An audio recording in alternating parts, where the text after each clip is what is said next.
Hey guys, so I don't usually do mid-season reviews or reviews of individual episodes because I feel like my first review covers up most of what I would say anyways. However, in this case, I feel that watching episodes 2 to 5 has given me a better understanding of where the series is headed and whether I should recommend this series or not, given that episode 1 is quite different to the rest, and I will explain why. Also, please do watch my first review for this series, which you can find linked below and on the video right now, as it will help you better understand what kind of series this is. Anyways, this is my mid-season review for The First Lady. But before we start with this review, as always guys, don't forget to leave a like on this video if you enjoyed, and please do consider subscribing. Created by Aaron Cooley, directed and produced by Susanne Bier, and starring Viola Davis, Michelle Pfeiffer, and Gillian Anderson, The First Lady is an anthology drama series which focuses on 3 First Ladies: Eleanor Roosevelt, Betty Ford, and Michelle Obama. As I had mentioned in my first review, Episode 1 was a chaotic yet sometimes enjoyable approach to detailing the lives of these 3 First Ladies.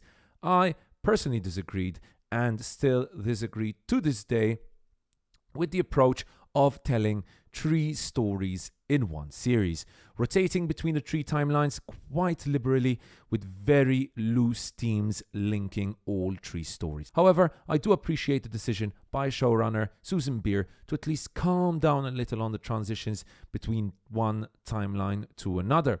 Episode 1 was a big mess. We flashed from 2008 and back to 1974, and even further back to 1933, and so on and so forth, repeatedly completely destroying any kind of storytelling that was going on, as well as the pace of the whole thing.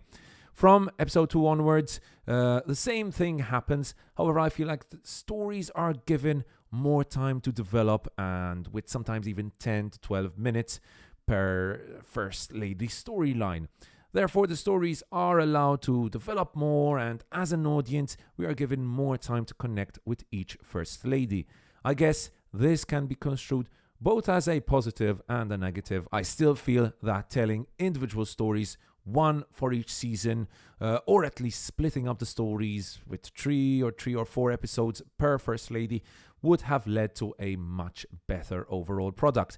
But at least this is an improvement over what we got in the first episode. Now, another comment I passed at the end of my review was that this series will live or die on its 3 leads, maintaining a high level of performances. Unfortunately, I must say that 2 out of the 3 stars leading the cast have seriously disappointed me. Viola Davis as Michelle Obama was an exciting casting choice. However, I feel like she is trying way too hard, and her pursing lips have become quite a distraction of the whole thing. I feel that Michelle is far too big a persona right now for her to be portrayed on TV. It was always going to be tough for Viola Davis to portray her. Unfortunately, the overdone facial expressions have not helped her cause. I never felt like I was watching Michelle in any of these scenes. Another big disappointment for me has also been Gillian Anderson's performance as Eleanor Roosevelt. First of all, I honestly have to say this, her performance is far too similar to what she did as Margaret Thatcher. Same tone of voice, same posture, more or less the same facial expressions, constantly serious and frowning. This is unfortunate, as I'm under impression that Eleanor Roosevelt was a very different person. Having seen some of her interviews on YouTube, for example, I feel like Anderson has seriously misunderstood the character she was meant to portray. The wigs and fake teeth and prosthetics and makeup certainly do not help her, and she never looks or feels natural in the role. The same definitely cannot be said, however, for our 3rd star, Michelle Pfeiffer as Betty Ford. Despite the writing for her character not helping her at all, which I will dive into very soon, it doesn't help any of the 3 stars to be honest, but at least she does look and feel the most natural in her role. She also does have some of the best moments in this series, seeing how she deals with breast cancer diagnosis, for example, or else how she deals with her addiction, or, for example, leaving her abusive husband and her new romance with Jerry, are some of the most compelling moments of this series, and Pfeiffer does an excellent job portraying all this. I do feel the lack of prosthetics in this case has helped her greatly. I also enjoy her chemistry with Aaron Eckhart, who himself gives us a pretty decent performance as Gerald Ford. What is definitely not helping is the very poor writing behind the series. I must admit that I expected this to be the result, but the First Lady has basically been reduced to a portrayal of major Wikipedia points on each of these three characters. There is no time, and there seems to be no will by series creator Aaron Cooley to dive deeply into each one of these three fascinating characters' lives.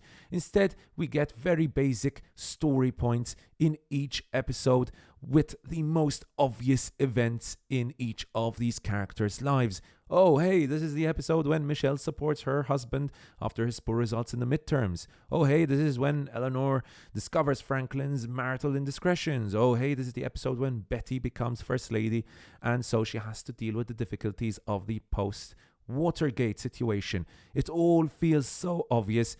This series definitely deserves better writing for it to even be worth consideration. This is not to say, however, that there is nothing good about this series. First of all, I must say that I have really enjoyed the moments when the series does go into the three First Ladies' earlier years. The portrayal by most of the actors, especially in episode 3, were excellent.